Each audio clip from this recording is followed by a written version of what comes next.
अस्सलाम वालेकुम दोस्तों, मैं हूं आपके साथ आयशा और आप देख रहे हैं खबरी मीटर। तो दोस्तों, आज आप खुश तो बहुत होंगे और होना भी चाहिए। मैं भी जब विराट कोहली का चेहरा देखती हूं तो बहुत खुश होना चाहती हूं। मैं भी चाहती हूं कि मैं दुनिया को ये बताऊं कि क्रिकेट की दुनिया में विराट ने क्या किया है। लेकिन जब मेरे सामने विराट कोहली के साथ साथ फिलिस्तीन के गाजा का मंजर सामने आता है तो यकीन मानिए मेरा दिल रोता है। खैर, बतौर पत्रकार मेरा ये फर्ज बनता है कि मैं सभी तरह की खबरों से आपको रूबरू कराऊं। तो चलिए, आज मैं आपको बताऊंगी कि विराट कोहली के 49वें शतक पर पाकिस्तान के क्रिकेटर क्यों खुश हो रहे हैं और उन्हें क्यों ऐसा लगता है कि विराट कोहली 35 के नहीं बल्कि 25 के हैं। लेकिन सबसे पहले आपको फिलिस्तीन के गाजा लेकर चलते हैं, जिसको लेकर कुछ अपडेट्स हैं जो मैं चाहती हूँ कि आप जान लें। गाजा को लेकर सबसे पहला और सबसे बड़ा अपडेट तो यह है कि फिलिस्तीन के गाजा में अब तक इजराइल 10,000 लोगों को शहीद कर चुका है। और दूसरा अपडेट यह है कि इजराइल लगातार गाजा सिटी पर बमबारी कर रहा है। कल उसने गाजा सिटी के एक पानी के टावर को उड़ा दिया। खबरों के मुताबिक ये वो टावर था जो गाजा के लोगों के लिए पानी का आखिरी सोर्स था। यानी अब हो सकता है कि गाजा के लोगों को पानी ही ना मिले।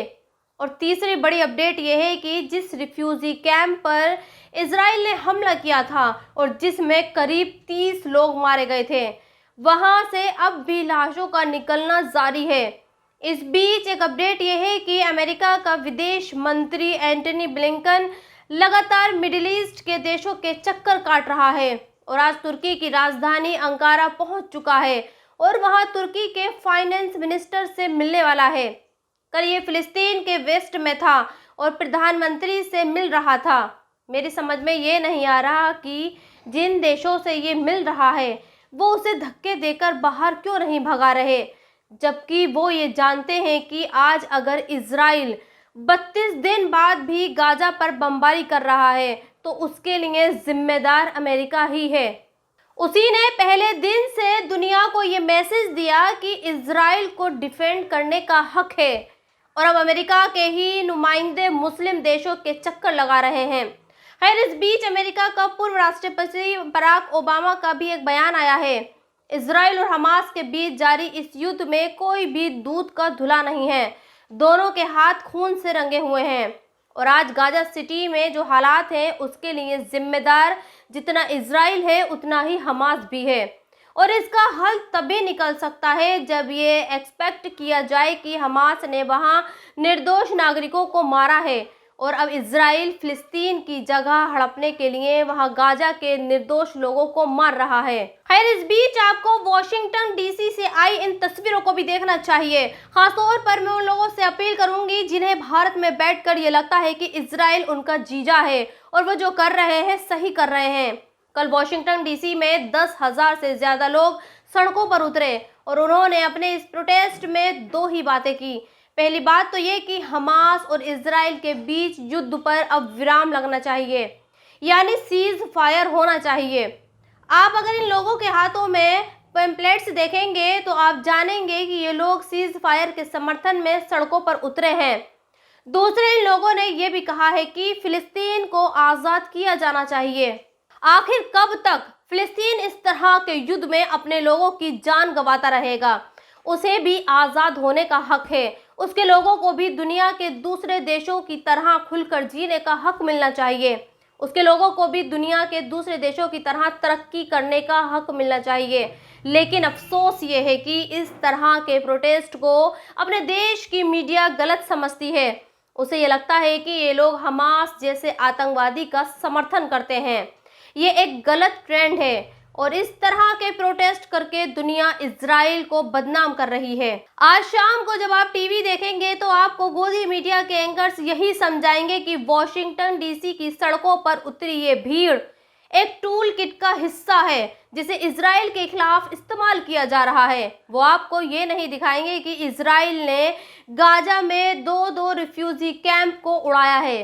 सोचिए, रिफ्यूजी कैंप में जाकर कौन रहता है? वो जो युद्ध नहीं चाहता हो, वो जो युद्ध के खिलाफ होता है। लेकिन इजराइल ऐसे ही रिफ्यूजी कैंप को उड़ा रहा है, वहां निर्दोष नागरिकों को मार रहा है। खैर दोस्तों, अब बात करते हैं क्रिकेट की। आई नो आप कल टीम इंडिया साउथ अफ्रीका के खिलाफ मैच देख चुके होंगे और आपको ये भी पता होगा कि बॉल बाय बॉल इस मैच में क्या हुआ।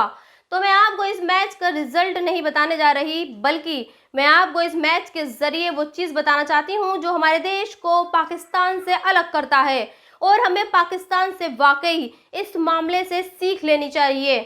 क्या कभी आपने देखा है कि किसी पाकिस्तानी प्लेयर ने कोई शानदार बैटिंग की हो या फिर कोई रिकॉर्ड बनाया हो तो उसकी तारीफ इंडिया के किसी बैट्समैन ने की हो? यकीनन नहीं देखा होगा। लेकिन कल जब विराट कोहली ने शानदार बैटिंग की और अपने वनडे करियर की 49वीं सेंचुरी बनाई तो जानते हैं पाकिस्तान के क्रिकेटर्स ने क्या कहा? दुनिया में विराट कोहली जैसा कोई नहीं है। और ये बात किसी एक क्रिकेटर ने नहीं की, बल्कि तीन पाकिस्तानी क्रिकेटर विराट कोहली के कसीदे पढ़ते हुए नजर आए।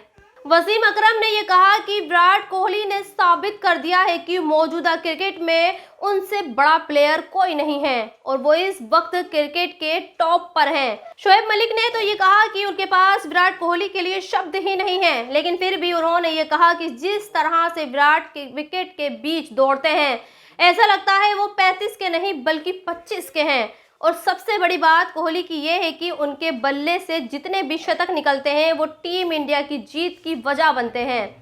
मिसबाह-उल हक भी ये कहते हैं कि विराट जैसी क्लास दुनिया में कहीं नहीं है। सोचिए अगर इस तरह के लफ्ज हमारे देश के किसी क्रिकेटर की जुबान से निकलते हैं तो क्या होगा। अब तक बेचारे क्रिकेटर को देशद्रोही बता दिया जाता और उसका एग्जाम्पल आप इरफान पठान को ले सकते हैं। पिछले दिनों जब इरफान पठान ने फिलिस्तीन में मारे जा रहे लोगों को लेकर पोस्ट की तो बीजेपी की आईटी सेल उनके पीछे पड़ गई और उन्हें गाजा से लड़ने की नसीहत देने लगी। खैर, कहने का मतलब सिर्फ इतना है कि हमारे देश और पाकिस्तान में फर्क सिर्फ इतना ही है। वहाँ लोग विराट कोहली की टी शर्ट पहनकर टीम इंडिया की तारीफें कर सकते हैं और हमारे देश में पाकिस्तान के लोगों को उन्हीं के देश का झंडा उठाने की भी इजाज़त नहीं दी जाती। खैर, आगे बढ़ते हैं और बात करते हैं एल्विस यादव की। एल्विस यादव को लेकर अब हरियाणा के सीएम मनोहर लाल का एक बयान आया है। उन्होंने ये कहा है कि अगर एल्विस दोषी होंगे तो उन्हें सजा मिलेगी और वो एल्विस की पैरवी नहीं करेंगे, ना ही उन्हें बचाएंगे। उधर एल्विस यादव ने भी ये कहा है कि वो मेनका गांधी पर मानहानि का केस करेंगे क्योंकि उन्हें ऐसा लगता है कि मेनका गांधी ने उनको लेकर जो इल्ज़ाम लगाए हैं वो गलत हैं। उनका ना तो रेव पार्टी से कोई संबंध है और ना ही वो रेव पार्टी में परोसे जाने वाले सांप के जहर से कोई लेना देना है। फिलहाल इस मामले में पुलिस 5 लोगों को तो गिरफ्तार कर चुकी है और एल्विस यादव के खिलाफ भी पुलिस ने एफआईआर दर्ज कर ली है। लेकिन नोएडा पुलिस का ये कहना है कि वो एल्विस यादव को जब तक गिरफ्तार नहीं करेगी जब तक उनकी जांच पूरी नहीं हो जाती। खैर, आगे बढ़ते हैं और इस देश की एक और समस्या की बात करते हैं। हमारा देश इजराइल के खिलाफ तो खड़ा दिखता है, लेकिन हमारे देश अपने लोगों के साथ ही खड़ा होता हुआ नजर नहीं आता। अब देखिए, दिल्ली का पिछले एक हफ्ते से दम घुट रहा है। लोग जहरीली हवा में सांस लेने को मजबूर हैं, लेकिन अब तक इस जहरीली हवा के खिलाफ कोई भी बाहर नहीं निकला है। किसी ने भी इस जहरीली हवा के खिलाफ कोई कैंपेन नहीं चलाया है। हाँ, कुछ न्यूज़पेपर और वेबसाइट पर लगातार दिखाने के बाद जरूर अब दिल्ली में जीआरपी की चौथी स्टेज को लागू कर दिया गया है, जिसके बाद दिल्ली में अब कोई कंस्ट्रक्शन नहीं होगा, डीजल की गाड़ियां नहीं चलेंगी वगैरह वगैरह। लेकिन दिल्ली के लोगों के लिए ये जहर कितना जहरीला है वो आप यहाँ रह रहे विदेशियों की इस तस्वीर को देखिए। ये विदेशी महिला पोल्यूशन से बचने के लिए स्विमिंग पूल में भी हेलमेट और मास्क लगाकर उतरी है क्योंकि ये जानती है कि इसके लिए इसके फेफड़े कितने कीमती हैं। लेकिन हमारा देश ये नहीं जानता। वो पोल्यूशन के सीवियर कैटेगरी में पहुंचने के बाद स्कूल तो बंद कर देता है, लेकिन इसका कोई परमानेंट इलाज नहीं कर पाता। और हमारे देश के नेता आजकल मंदिरों के चक्कर लगा रहे हैं। वो देश के वोटरों को ये बताने में लगे रहते हैं कि देखिए वो ज्यादा धार्मिक हैं, और हमारा देश भी ऐसे ही लोगों को वोट देता है जिनके बारे में उन्हें ये लगता है कि ये नेता बहुत ज्यादा धार्मिक हैं। ये मंदिर बनवाते हैं, ये तिलक लगाते हैं और जय श्री राम बोलते हैं। यही हिंदू और सनातन धर्म की रक्षा करेगा। हमें इसी को वोट देना है। और सबसे आखिर में मैं आपको इस वीडियो के बारे में बताना चाहती हूँ। इस वीडियो के बारे में ये कहा जा रहा है कि भोपाल में 2 मुस्लिम लड़कों को बजरंग दल के लोगों ने पीटा और पुलिस ने भी पीटने वालों को छोड़कर पिटने वालों के खिलाफ ही शिकायत दर्ज की। लेकिन इस वीडियो के बारे में कोई आपको ये नहीं बता रहा है कि इन दो मुस्लिम लड़कों को क्यों पीटा गया।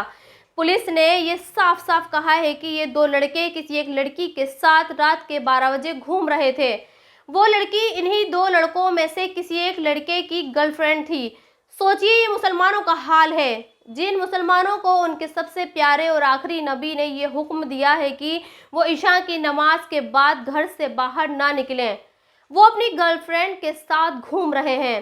सामाजिक तौर पर इन लड़कों के साथ हमदर्दी नहीं की जा सकती, लेकिन हकीकत तो ये है कि उन्हें इनकी सज़ा मिली है।